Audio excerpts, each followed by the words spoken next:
Hi friends, പുതിയൊരു വീഡിയോയിലേക്ക് എല്ലാവർക്കും സ്വാഗതം. ഇന്നത്തെ നമ്മുടെ വീഡിയോ എന്ന് പറയുന്നത് കൂർക്കൽ വളരെ എളുപ്പത്തിൽ നമുക്ക് ക്ലീൻ ചെയ്തെടുക്കാനുള്ള ടിപ്പ് വീഡിയോ ആയിട്ടാണ് വന്നിട്ടുള്ളത്. അപ്പം നമ്മുടെ കയ്യിലൊന്നും അധികം കറയൊന്നും ആവാതെ വളരെ എളുപ്പത്തിൽ നമുക്ക് എത്ര വേണമെങ്കിലും കൂർക്കൽ ക്ലീൻ ചെയ്തെടുക്കാം. എത്ര കിലോ വേണമെങ്കിലും നമുക്ക് ഈ ഒരു രീതിയിൽ ക്ലീൻ ചെയ്തെടുക്കാൻ കഴിയും. അപ്പോൾ നമുക്ക് നേരെ വീഡിയോയിലേക്ക് പോകാം. വീഡിയോയിലേക്ക് പോകുന്നതിന് മുമ്പായിട്ട് ഈ ചാനൽ ആദ്യമായിട്ടാണ് കാണുന്നതെങ്കിൽ ഒന്ന് സബ്സ്ക്രൈബ് ചെയ്യാനും സപ്പോർട്ട് ചെയ്യാനും മറക്കരുത്. അതേപോലെ തന്നെ ഈ ഒരു വീഡിയോ യൂസ്ഫുള്ളായി തോന്നുന്നുണ്ടെങ്കിൽ, വീഡിയോ ഇഷ്ടപ്പെട്ടിട്ടുണ്ടെങ്കിൽ വീഡിയോ ഒന്ന് ലൈക്ക് ചെയ്ത് സപ്പോർട്ട് ചെയ്യാനും മറക്കരുത്. അപ്പം നമ്മളിൽ പലരും ഈ ഒരു കൂർക്കൽ ക്ലീൻ ചെയ്യേണ്ടത് ആലോചിച്ചിട്ട് അതിൻ്റെ ഒരു ബുദ്ധിമുട്ട് കൊണ്ട് ഈ ഒരു കൂർക്കൽ വാങ്ങാൻ മടിക്കാറാണ് പതിവ്. അപ്പോൾ നമുക്ക് ഈ ഒരു രീതിയിൽ ചെയ്യുകയാണെങ്കിൽ നമുക്ക് എളുപ്പത്തിൽ തന്നെ കൂർക്കൽ ക്ലീൻ ചെയ്തെടുക്കാൻ കഴിയും. അപ്പോൾ നമുക്ക് ഇതെങ്ങനെയാണ് ക്ലീൻ ചെയ്യുന്നതെന്ന് നോക്കാം. അതിന് വേണ്ടിയിട്ട് ഞാൻ ആവശ്യമായിട്ടുള്ള കൂർക്കൽ എടുത്തിട്ട് ഒരു പാത്രത്തിലേക്ക് മാറ്റിയിട്ടുണ്ട്. ഇനി ഇതിലേക്ക് നമുക്ക് വെള്ളം ഒഴിച്ച് കൊടുക്കാം. വെള്ളം ഒഴിച്ച് നന്നായിട്ടൊന്ന് കഴുകിയെടുക്കണം. അപ്പോൾ ഒരു 2-3 പ്രാവശ്യം നമുക്ക് നന്നായിട്ടൊന്ന് കഴുകിയെടുക്കാം. ഇതിൻ്റെ മുകളിലുള്ള മണ്ണുകളൊക്കെ ഒന്ന് പോയി വരണം.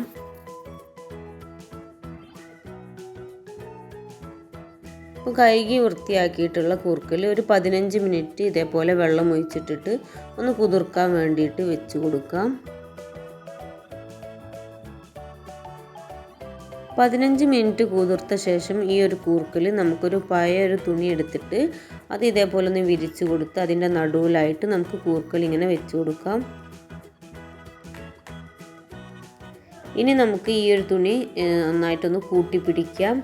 എന്നിട്ട് നമ്മുടെ കിച്ചൺ കൗണ്ടർ ടോപ്പിലിട്ടിട്ട് നമുക്ക് ഇതേപോലെ ഒന്ന് തല്ലി കൊടുക്കാം. ഇതേപോലെ 1 മിനിറ്റോളം നമുക്ക് ഇങ്ങനെ റിപ്പീറ്റ് ചെയ്ത് തല്ലി കൊടുക്കാം. അപ്പോൾ നമുക്ക് അലക്ക് കല്ലിലായാലും നമുക്ക് ഈ രീതിയിൽ തന്നെ ചെയ്യാം. അതേപോലെ തന്നെ കൗണ്ടർ ടോപ്പിലിട്ടിട്ടും നമുക്ക് ഇങ്ങനെ ഒന്ന് തല്ലി കൊടുക്കാം.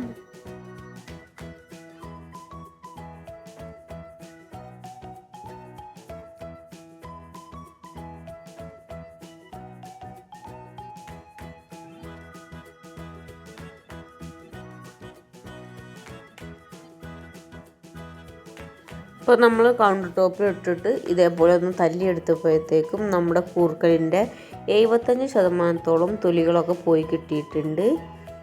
ഇനി നമുക്കിതൊന്ന് പാത്രത്തിലേക്ക് ഇട്ട് കൊടുത്തിട്ട് നന്നായിട്ടൊന്ന് കഴുകിയെടുക്കാം.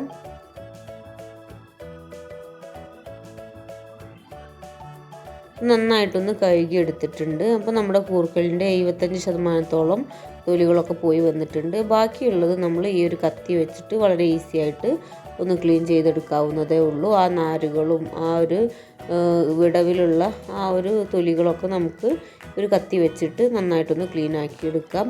അപ്പോൾ നമുക്ക് വളരെ എളുപ്പത്തിൽ വളരെ പെട്ടെന്ന് തന്നെ നമുക്ക് ഈ ഒരു രീതിയിൽ കൂർക്കൽ ക്ലീൻ ചെയ്തെടുക്കാൻ കഴിയും. അതേപോലെ തന്നെ നമ്മൾ കൂർക്കൽ ക്ലീൻ ചെയ്തെടുത്തിട്ട് നമ്മൾ വെള്ളത്തിലേക്ക് ഇതേപോലെ ഇട്ട് കൊടുക്കണം. അല്ലെങ്കിൽ നമ്മുടെ കൂർക്കൽ കറുത്തു പോകും. അപ്പം നമ്മൾ കഷ്ണങ്ങളാക്കുമ്പോഴൊക്കെ നമ്മൾ ഈ ഒരു വെള്ളത്തിലേക്ക് തന്നെ മുറിച്ചിടാൻ ശ്രദ്ധിക്കണം. അങ്ങനെ ആകുമ്പോൾ നമ്മുടെ കൂർക്കൽ കറുത്തു പോകില്ല. ഇനി നമ്മൾ തൊലിയൊക്കെ കളഞ്ഞിട്ടുള്ള കൂർക്കൽ നമുക്ക് 2 ആഴ്ചത്തോളം ഫ്രഷായിട്ട് ഇരിക്കാൻ വേണ്ടിയിട്ട് ചെയ്യാൻ പറ്റുന്ന ഒരു ടിപ്പാണ്. അപ്പോൾ നമുക്ക് ഈ ഒരു രീതിയിൽ നന്നായിട്ട് കൂർക്കലിൻ്റെ തൊലിയൊക്കെ കളഞ്ഞിട്ട് ഒരു പാത്രത്തിലേക്ക് ഇട്ട് കൊടുത്തിട്ടുണ്ട്. ഇനി നമുക്കിതിലേക്ക് ഇത് മുങ്ങിക്കിടക്കാൻ പാകത്തിന് വെള്ളം ഒഴിച്ച് കൊടുക്കാം. അപ്പം മുങ്ങിക്കിടക്കാൻ പാകത്തിന് വെള്ളം ഒഴിച്ചതിന് ശേഷം നമുക്കിത് മൂടി വെച്ചിട്ട് നമുക്ക് ഫ്രിഡ്ജിൽ സൂക്ഷിക്കുകയാണെങ്കിൽ 2 ആഴ്ചത്തോളം കളറൊന്നും മാറാതെ നല്ല ഫ്രഷായിട്ട് തന്നെ ഇരിക്കും. അപ്പോൾ നമുക്ക് ആവശ്യത്തിനനുസരിച്ച് എടുത്താൽ മതി. അപ്പോൾ നമ്മൾ തലേ ദിവസമൊക്കെ കൂർക്കൽ ക്ലീൻ ചെയ്ത് വെക്കുകയാണെങ്കിൽ, അല്ലെങ്കിൽ ഒന്നായിട്ടൊക്കെ നമ്മൾ കൂർക്കൽ ക്ലീൻ ചെയ്ത് വെക്കുകയാണെങ്കിൽ ഇതേ രീതിയിൽ വെള്ളം ഒഴിച്ചിട്ട് മൂടി വെച്ച് ഫ്രിഡ്ജിൽ വെക്കുകയാണെങ്കിൽ നമുക്ക് 2 ആഴ്ചത്തോളമൊക്കെ നല്ല ഫ്രഷായിട്ട് തന്നെ ഇരിക്കും. അപ്പോൾ കൂർക്കലൊക്കെ കിട്ടുന്ന സമയത്ത് എല്ലാവരും ഒന്ന് ട്രൈ ചെയ്ത് നോക്കുക. ട്രൈ ചെയ്ത് നോക്കുന്ന സമയത്ത് ഇതിനോട് ഫീഡ്ബാക്ക് അറിയിക്കാൻ മറക്കരുത്. അപ്പോൾ ഇനി കൂർക്കൽ തൊലി കളയേണ്ട ബുദ്ധിമുട്ട് ആലോചിച്ചിട്ട് വാങ്ങാതിരിക്കേണ്ട. ഈ ഒരു രീതിയിലൊക്കെ നമുക്ക് സിമ്പിളായിട്ട് തന്നെ തൊലി കളയാൻ കഴിയും. അപ്പോൾ ഈ ഒരു വീഡിയോ ഇഷ്ടപ്പെട്ടാൽ ലൈക്ക് ചെയ്യാനും ഷെയർ ചെയ്യാനും അതേപോലെ തന്നെ കമൻറ്റ് ചെയ്യാനും സബ്സ്ക്രൈബ് ചെയ്യാനും മറക്കരുത്. അപ്പോൾ ഇന്നത്തെ വീഡിയോ ഇഷ്ടപ്പെട്ടാൽ ലൈക്ക് ചെയ്യാനും സപ്പോർട്ട് ചെയ്യാനും മറക്കരുത്. ഇനിയും ഇതേപോലെ പുതിയ വീഡിയോസുമായിട്ട് വീണ്ടും കാണാം. Thanks for watching.